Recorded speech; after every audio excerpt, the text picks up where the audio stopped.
Well, let's do something fun. Okay, the question, whenever there's a disaster, you see people on TV saying, "Oh, I'm going to go out and get a generator," and it works really well, like in the Carolinas for hurricanes and stuff.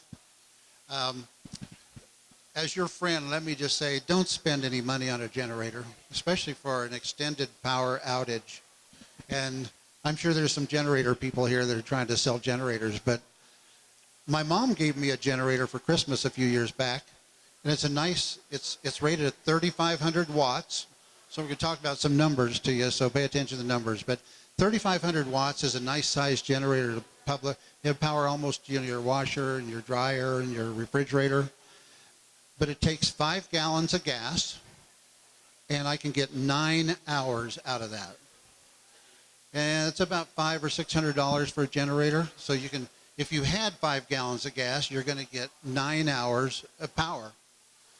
If you and I all wind up in a situation where we have no power coming in from the power company, I know there's a lot of booths here, like, how you live simple and you don't need the grid and you don't need power. I'm going to wimp on that and say, I need power. I like power. Power's good. But if I had to create it myself and I don't have any more than like 5 gallons of gas, how could I do that?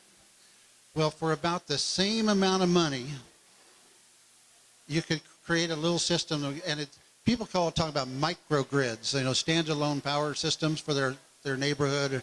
This is smaller than a microgrid. This is like a nano grid for your house. But for 4 or 5 people, this is perfect. And what it is instead of buying a generator, I recommend you buy one of these little boxes. And that's called an inverter. It takes DC power from any battery, and it turns into AC so you can run your appliances. So I'm going to turn it on here. I like this one because it's a Cobra. It's made in America.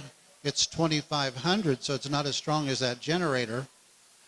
But it takes any battery, and then it converts it to something you can use for your appliances. Now, why is that important? Well, these happen to be deep cell batteries like you see in golf carts. And if you baby them, you'll get 6,000 cycles. 6,000 cycles is 20 years. So for the same amount of money as a generator, where you get 9 days of 1 hour, you could have 20 years of your own electrical power. Now, this will all run off just one battery, but I brought 2 because I'm going to play some games here, like with a microwave. And if it were quieter, you could actually hear this microwave work a little bit. But if you rig up an inverter, and this Cobra is nice because it tells me what my battery levels are and some other stuff. But I'm going to throw some water in here just for hoots. The problem with any appliance, whether it's a microwave or it's lights, it takes more power driving into it to get the rated power out of it. This guy's rated at just 900 watts.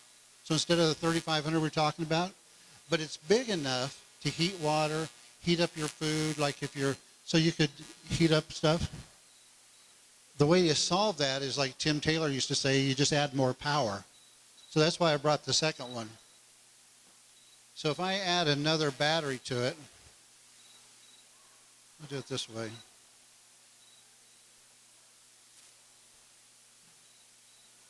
If you connect red to red, positive to positive, you won't change anything. You won't change your voltage. But the equation for power is P equals IV. It's a power equals current times voltage. So as long as you stay red to red or positive to positive, negative to negative, you could put 50 batteries in a row, and all you're doing is increasing the amperage so it gets more power. But it could be that to drive something big like a house, you might want to add more batteries, but you can still work off your same system. So the funny thing about a microwave is you instead of buying what we normally do for our houses, we buy as big and powerful as we can. Well, it's usually a 2-to-1 ratio. If you have a 900-watt microwave, which is pretty little, and I got this at Walmart for like $80 or so, you almost have to double that 900 to 1800, and that's what you have to put into it. And so this little fella here is rated to 2500, so as long as you're below that, you're safe.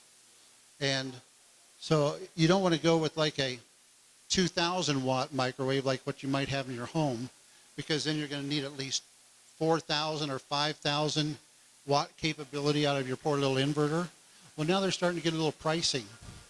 But and the other nice thing about using something like a microwave connected to the inverter, there's no smoke, there's no fire, there's nobody in the neighborhood knows that you and your family are eating hot foods all the time. And it's not so much that your neighbors that are a problem, it's the bad guys in the neighborhood that are going to be our problem. So in Colorado, what's the best way to recharge your batteries? We have so many solar days in Colorado. A really great way to do that is with a solar panel. And this is just an example of a little baby one. This is a little 7-watter. But if you had let's say a 60-watt solar panel, sometime in those 60 days, you need to run it for 1 hour. Just 1 hour puts the juice back into the batteries that you needed just to run your lights. Now so in flip side, that's what's nice about a microwave. It takes a lot of draw. It's taken probably 15 or 1600 watts to give us 900 out, but it only runs for a few minutes. So you're not logging hours at all. So it doesn't take very many minutes then with solar panels to charge it back up. So in some combination of batteries to an inverter, you can not only have lights, but you can have cooking. You can even use irony of ironies is you can take batteries to charge batteries, you know. So this is how I charge all my batteries at home with Makitas.